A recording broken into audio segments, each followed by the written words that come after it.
Hello students, welcome to today's lesson on how did the scientific method disprove the idea of spontaneous generation. In this lesson, we are going to deal on the work of Franz Corredi and Louis Pasteur to disprove the idea of spontaneous generation, which was wrong. First, what is spontaneous generation means? Spontaneous generation is the process in which living organisms gets evolved from non-living matter. In the ancient time, most people believed that living organisms have evolved from non-living matter. What about the belief that rotting meat produces flies? As I told you before, most people believed that maggots and flies evolved from non-living matter meat. The Italian great biologist Franz Corredi in 1668 disproved this idea by using his first true experiment. In his experiment, he used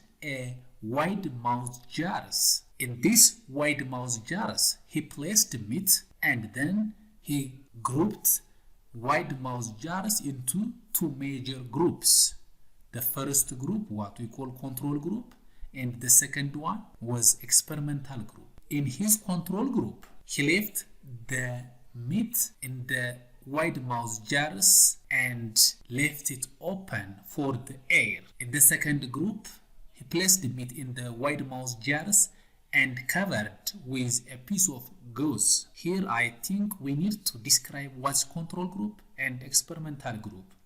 Control group is a standard in an experiment in which the experimental groups gets compared with. But experimental group is the group in an experiment in which the group receives the variable being tested. In Francisco Redi's experiment, after several days, maggots and then flies appeared in the open jars that you can see from the diagram on the right sides. But none of the maggots and then flies appeared in the closed jars that you watched from the diagram on the left side. After Franz Corredi had an idea to disprove spontaneous generation, he put forward his hypothesis that only flies could produce more flies, and he designed his experiment to test his hypothesis, either it was true or false. To test his hypothesis, he designed an experiment and put forward his prediction. He predicted that flies would be found in the open jars but not in the covered jars. Then Franz Corredi maintained all the jars under the same conditions. So he controlled many variables that might affect the experimental results. Franz Corredi chose to cover some jars with gauze that is permeable to air. Why did he choose to cover some jars with gauze? Is simply to allow air to enter all the jars, but he controlled other variables that could affect the outcome of the experiment. Then his results matched to his prediction, and even when other people tried the experiment, these people also got the same results with his experimental results. Redi was able to conclude that after he had conducted his experiment, flies cannot be produced from rotting meat. It was unlikely that any form of spontaneous generation was possible. In a sense, it means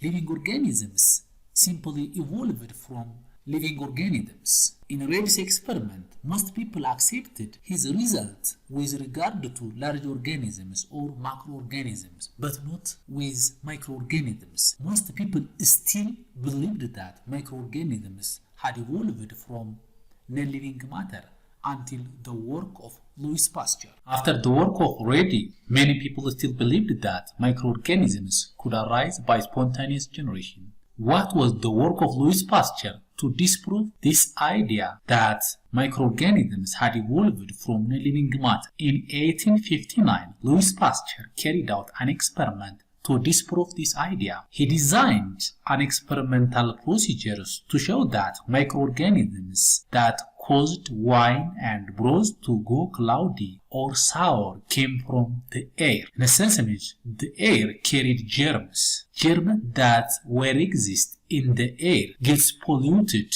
or spoil wine and Bros to go to cloudy appearance or sour. From this idea, Louis Pasteur put forward his own hypothesis about spontaneous generation. His hypothesis was if cells could arise from non-living substances, then they should appear spontaneously in sterile broths. To test his hypothesis, Louis Pasteur created two groups. The first group was his control group.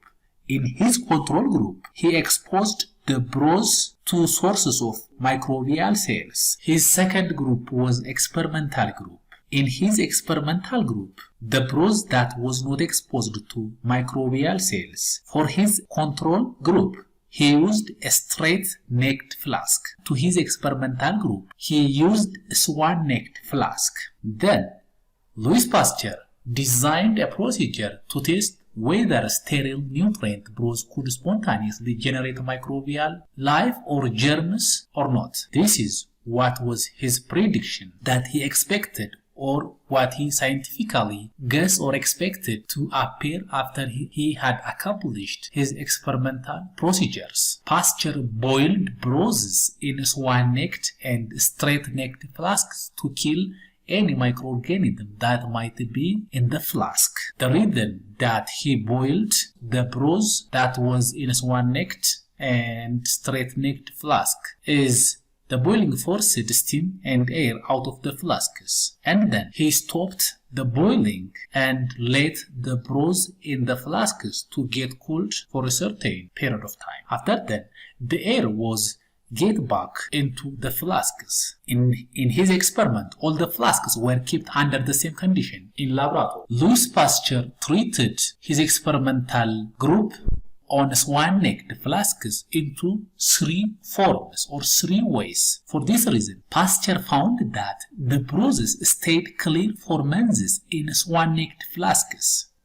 At the end of this time, he treated the flasks in one of the three ways. The first way was that he left some of the swan-necked flasks as they were after they get sterilized. The second group, he broke the necks, the S-shaped or swan-necked shapes of the flask. The third groups of swan-necked flasks simply gets tilted that allow dusts in low parts of the neck to mix with the broths. The broths in the second two groups of flasks turns cloudy due to the presence of microorganisms within days, because the second group and the third group of swan-necked flasks contain microorganisms at the swan or S-shaped necks. When this S-shaped necks gets broken and tilted, it creates a probability for germs gets back into the sterilized broths. But in the first group,